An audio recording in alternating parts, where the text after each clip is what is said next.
les challengers, bienvenue dans cette nouvelle vidéo où j'aimerais vous parler des 2 grosses erreurs qu'on fait le plus en couple, qui ruinent nos couples en fait. Aujourd'hui, on est dans une ère où dès qu'il y a une difficulté, on taille, on n'essaye pas de se battre, on ne fait pas d'efforts pour essayer d'améliorer la relation. Aujourd'hui on est dans un monde de consommation, donc on passe d'une chose à l'autre, tout est facilité, donc pourquoi s'embêter finalement, hein? Alors quelles sont ces 2 erreurs? La première erreur en fait c'est tout simplement de faire passer son ego au-dessus de la relation.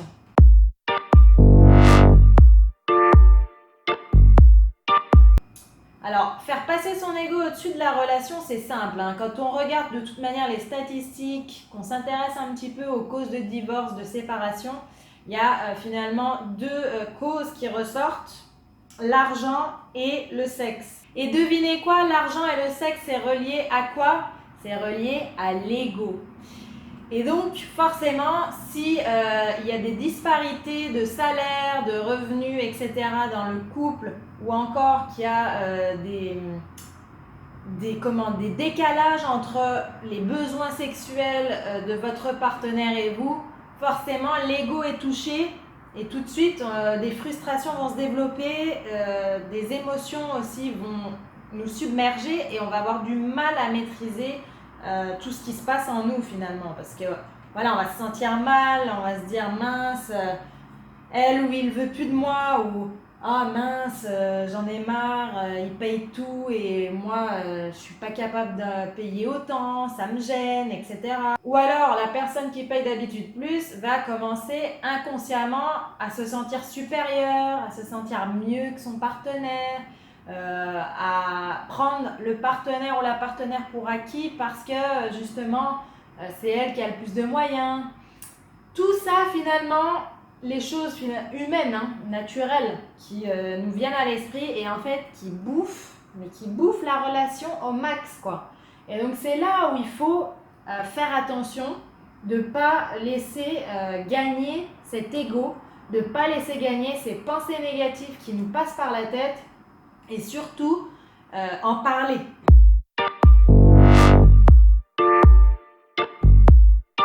Parce que ça c'est pareil, soit dans un couple il n'y a pas de communication, ou il n'y en a pas assez et du coup il y a des non-dits et ça crée des cocottes minutes prêtes à exploser, soit il y a de la communication mais c'est de la communication agressive. Qu'est-ce que j'entends par communication agressive? Exemple pour le sexe. Si vous êtes dans une phase où vous ne comprenez pas parce que vous n'avez plus autant de relations sexuelles qu'avant, l'idée, c'est pas d'aller agresser votre partenaire en lui disant « mais qu'est-ce qui t'arrive? Qu'est-ce que tu fous? Pourquoi on n'a plus de relation là depuis quelques semaines? On n'a pas 50 ans, etc. » Ça, vous voyez, c'est vraiment une démarche agressive. Plutôt que de partir sur cette démarche agressive parce que vous êtes frustré, parce que vous êtes énervé, parce que vous avez développé une certaine haine, privilégiez plutôt la communication améliorative, c'est-à-dire parler tout simplement à votre partenaire en lui disant « écoute, est-ce que je peux te parler? Ces derniers temps, j'ai l'impression que tu t'es éloigné de moi, on n'a plus autant de contact physique qu'avant, ça m'attriste un petit peu, ça me refroidit et ça me fait un petit peu peur. Est-ce que tu saurais me dire pourquoi? Est-ce que tu pourrais m'aider à comprendre ?»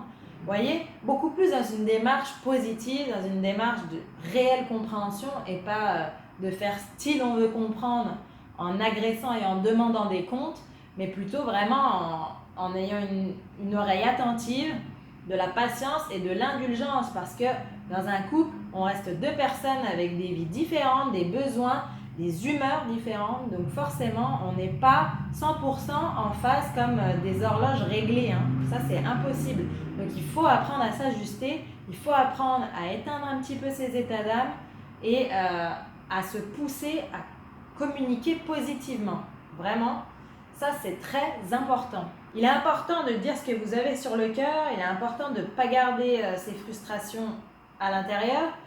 Mais c'est pas non plus la foire aux remarques et aux réflexions, vous voyez. Et ça, on est très fort là-dessus. En fait, on va avoir, comme j'ai dit avant, soit le cas du couple qui parle pas, soit le cas du couple qui parle trop. C'est-à-dire que c'est que des remarques, des réflexions, des insatisfactions, des fions lancés à longueur de temps.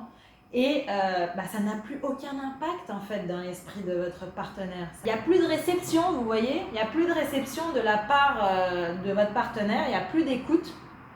Et là, ça commence à devenir grave. Quand il n'y a plus d'écoute, ça veut dire que on va bientôt passer du couple qui communique trop au couple qui communique plus. Parce que plus d'écoute égale silence radio à un moment donné. Silence radio, plus d'efforts. On va rentrer dans une phase on est lassé en fait. On est lassé, on est fatigué, on est arrivé à bout. On est fatigué d'entendre toujours les mêmes choses, on est fatigué d'entendre que du négatif. Et la communication n'a plus aucun résultat, elle n'a plus du coup lieu d'être, n'a plus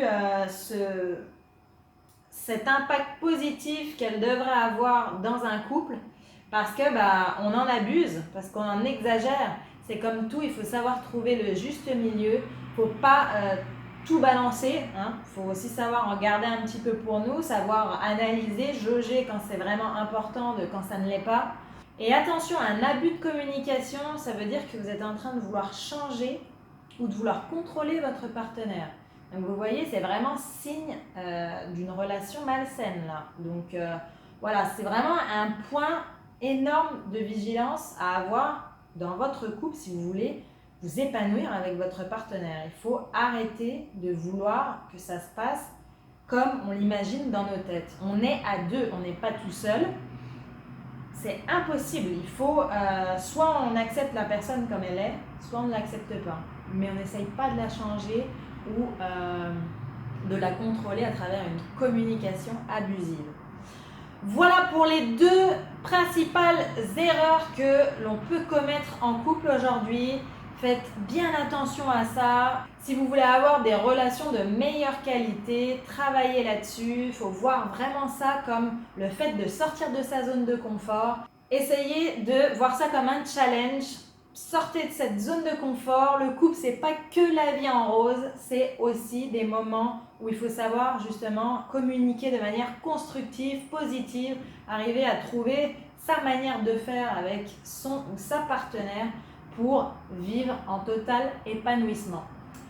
Voilà pour cette vidéo, j'espère que tu as kiffé. Si tu as kiffé ou si tu penses à un ou une pote qui aurait besoin d'écouter ça, n'hésite pas à la partager. Retrouve-moi également sur les réseaux sociaux, Instagram, Facebook, Pinterest. Je suis plus active sur Instagram, je te conseille Instagram. Et surtout, je te dis à la semaine prochaine pour une nouvelle vidéo. Ciao, ciao!